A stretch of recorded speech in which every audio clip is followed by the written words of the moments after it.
હાલો, જય શ્રી કૃષ્ણ. મારા કિચનમાં આપણું હાર્દિક સ્વાગત છે. આજે બનાવીશું આપણે આલુ દમ આલુ. અહીંયા મેં એક સીટી મારી અને બટેટા નાના નાના છે એ બાફી લીધા છે. સૌ પ્રથમ આપણે લીલું મરચું, આદું, લસણ, વરિયાળી, જીરું, અહીંયા મારી પાસે ધાણા નથી તો ધાણા પણ નાખી શકાય. આની આપણે પેસ્ટ બનાવીશું. 2 ડુંગળી લીધી છે એની પણ પેસ્ટ બનાવી લેશું. 2 ટમેટાં લીધા એની પણ આપણે પેસ્ટ બનાવી લેશું. અહીંયા આપણે પેન મૂકેલી છે, એમાં આપણે તેલ ઉમેરીશું. બાફેલા બટેટા છે એને આપણે ફ્રાય કરીશું.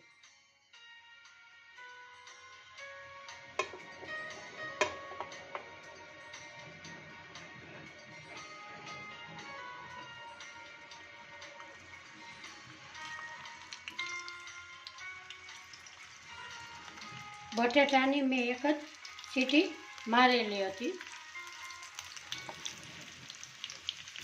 આવી રીતે આપણે બટેટા બધા ફ્રાય કરી લઈશું તેલમાં.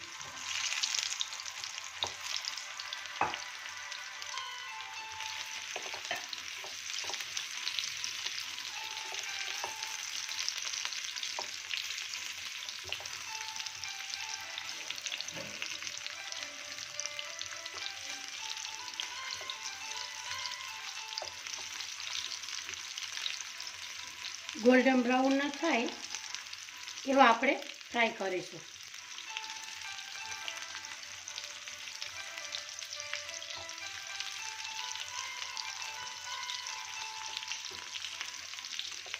આ સબ્જી ખાવામાં બહુ સ્વાદિષ્ટ લાગે છે.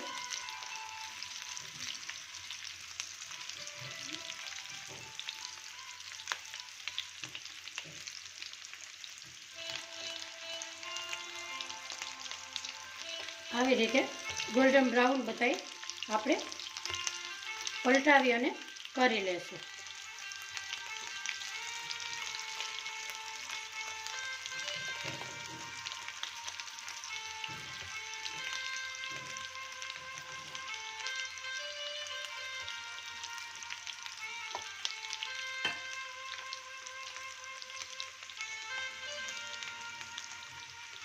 આપણા ગોલ્ડન બ્રાઉન થઈ ગયા બટેટા આપણે એક પ્લેટમાં કાઢી લેશું. અહીંયા આપણે ગેસ ઉપર એક પેન મૂકેલી છે, એમાં 4 ચમચી તેલ ઉમેરીશું.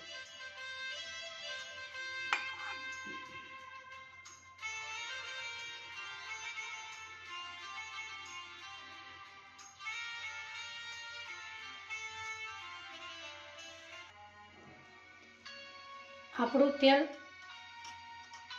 આવી જાય એટલે 1 ચમચી જીરું નાખીશું.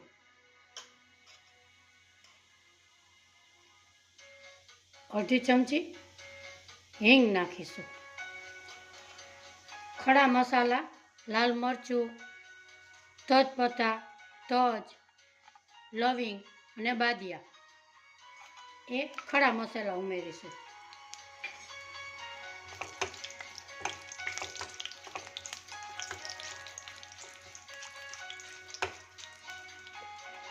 હવે આપણે ગ્રીન મસાલો કરેલો હતો એ ઉમેરીશું.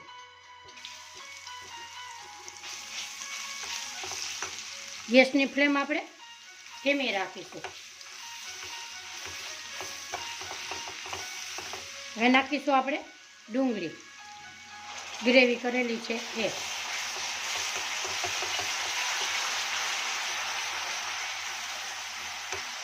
આ શાકની ટ્રાય તમે જરૂરથી ઘરે કરજો, એકદમ સરસ મસ્ત લાગે છે. હવે આપણે ડુંગળીને પકાવવા દેશું. આપણી ડુંગળી ગોલ્ડન બ્રાઉન થઈ ગઈ છે.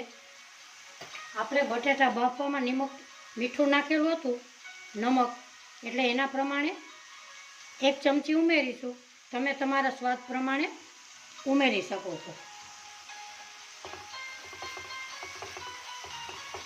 હવે નાખશું ટમેટાં.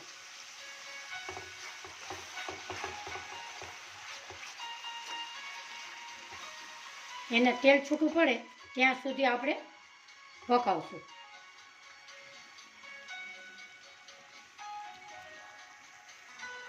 આપણું સરસ બધું તેલ છૂટું પડી ગયું. આપણે ઉમેરીશું એમાં મસાલા.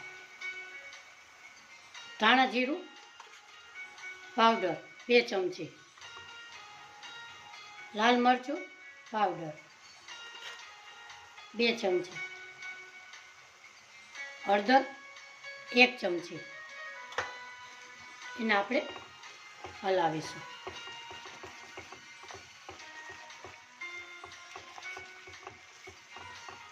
મસાલા આપણા મિક્સ થઈ ગયા છે. હવે આપણે ઉમેરીશું અડધી વાટકી દહીં. આપણે એને સતત હલાવતા રહેવાનું એટલે દહીં એમાં ફાટે નહીં.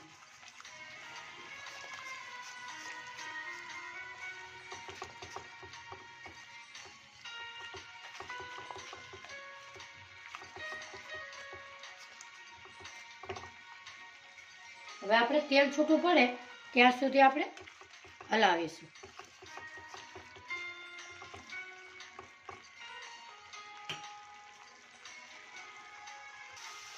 તમે જોઈ શકો આપણું તેલ છૂટું પડી ગયું છે. આપણે ઉમેરીશું પાણી. 1.5 કપ જેટલું પાણી ઉમેરીશું.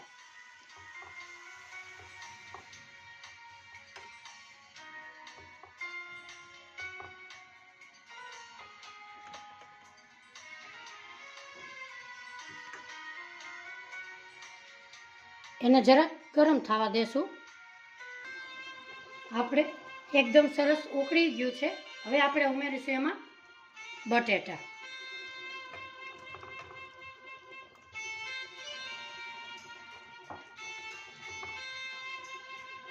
એમાં નાખીશું ગરમ મસાલો, કસૂરી મેથી,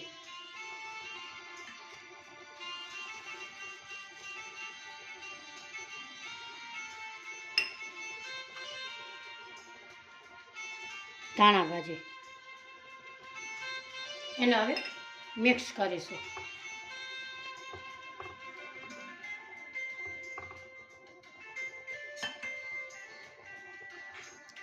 આપણું શાકનું મસ્ત બની ગયું છે. 2 મિનિટ આપણે ઉકળવા દેશું.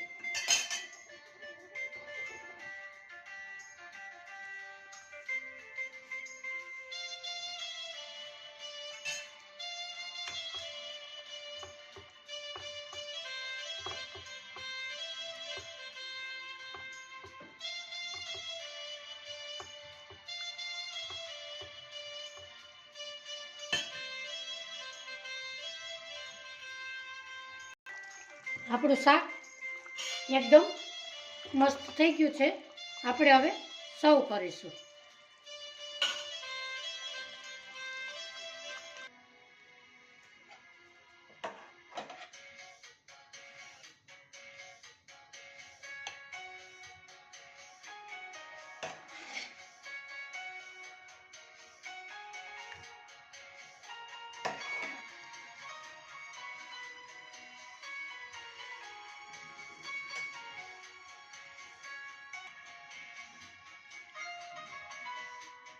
આજની મારી રેસીપી તમને ગમી હોય તો સબસ્ક્રાઈબ કરજો અને કોમેન્ટ બોક્સમાં જરૂરથી જણાવજો કયા શહેરથી જુઓ છો એ મને જરૂરથી જણાવજો. એ મને આનંદ થશે અને ખુશી થશે.